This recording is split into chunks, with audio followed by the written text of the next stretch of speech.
Welcome everyone to the Fantasy Phoenix podcast, here to give you tips for NBL SuperCoach.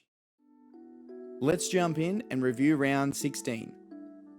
An absolutely terrible week for us, scoring just 363 points and another drop in rank. That's mostly to my decision making many weeks ago to pick DJ over Trakel and Wiley over Humphreys.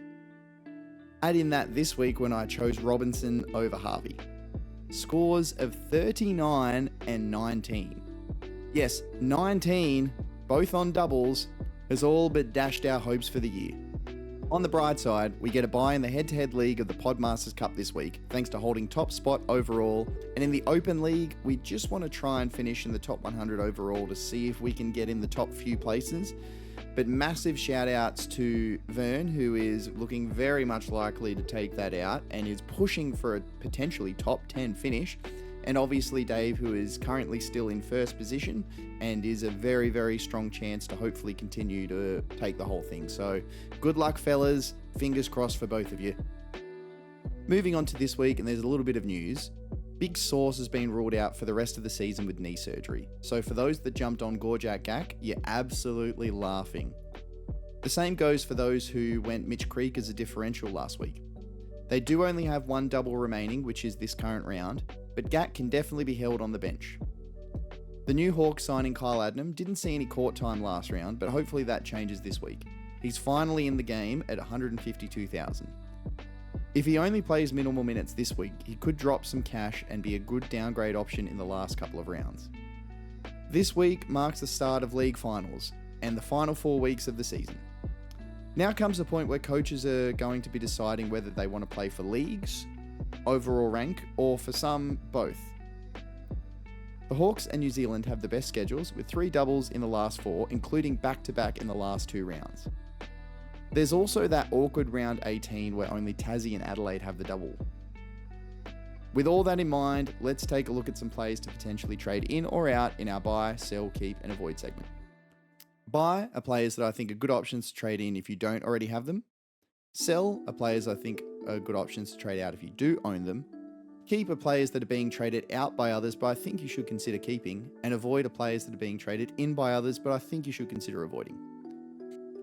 Our buy. Anthony Lamb, one of the best players since signing for the Breakers after Jessup went down, is now under 400,000 and has the equal best schedule for the remainder of the year. He is a captain option in 3 out of the last 4 weeks and is in some pretty good form minus that Sydney game. This one's pretty simple. You just need to listen to Sam Kekovich and get Lamb. Sell. The state of Queensland. Well, not entirely the whole state, but Brisbane and Cairns players have now no more doubles for the rest of the season.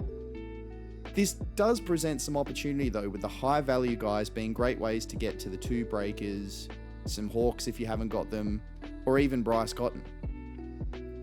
There's probably some that are still going up in cash that you can keep on the bench, but you probably want to look at some players from the better scheduled teams that we mentioned earlier. Keep. Isaac Humphreys. If you can afford to cover the big fella this week, I would strongly consider holding him. As mentioned earlier, Adelaide are one of only 2 teams on the double next week, and Humph is going to be one of the best captain options. If you are planning to bring him straight back in or are just playing for leagues, that's fine. Otherwise, I'd look to hold, which is exactly what my plans are. Avoid. Jordan. He did have a decent round and is somewhat cheap, but his big game came against the Kings, and which aside from one game, they're absolutely in all sorts. If you're looking for a cheap bench stash, I'd more be looking at a Will McDowell-White or his teammate Ty Webster if you can get some DPP action in the guard spot. Once again, we've got 6 teams on the double this week and plenty of captain options. The top 4 guys I'm looking at are pretty similar to last week in Mitch Creek, Anthony Lamb, Sam Froling, and Bryce Cotton. Mitch Creek again needs to try and carry his team to that elusive win, and with no Sauce, hopefully means more rebound opportunities. He had that big game against Perth last time. Can he back that up this week? Anthony Lamb just knows how to get it done. He's the 4th highest averaging player for the year and comes up against Tasmania, a team which he has dominated in past meetings. Now, I've got Sam Froling here instead of Gary Clark due to that injury cloud. The Hawks have lost 3 on the bounce, and if they want any hope of making the play-in, Sam Froling needs to lift and put up some numbers. Especially if Gary Clark is out, his output should continue to improve. Finally, Bryce Cotton. Bryce is just Bryce. I said this last week and I'll say the exact same thing this week. He has just been in scintillating form. He's going to be highly owned and highly captained. So if you want to play it safe, there's not many safer than the MVP of the league.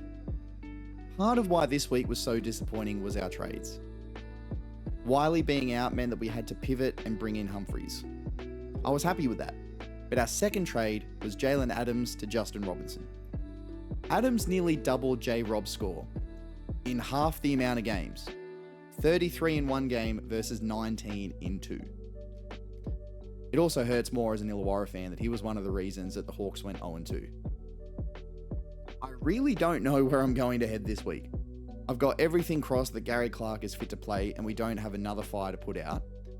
If that's the case, I'll look to be moving one of the Cairns guys down and DJ up to Parker Jackson Cartwright. If Clark is out though, it will depend on the length of time he's going to miss on what the play is there. If he only misses 1 week, I'd be tempted to potentially play Olbrich, who might get some more minutes over him. Otherwise, we might be in a bit of trouble.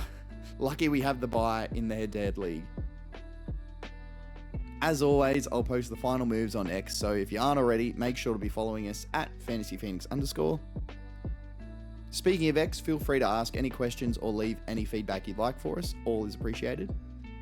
And speaking of appreciation, thank you so much for everyone for listening or watching, depending on where you tuned in. If you're watching on YouTube and this video has been helpful or you enjoyed it, or you just like us and want to help us out, if you could hit that like button and consider subscribing to the channel. If you're listening in on Spotify, tap that follow button. The NBL season is slowly coming to a close, but that won't be the end of our content for the year. It'll only just be the beginning.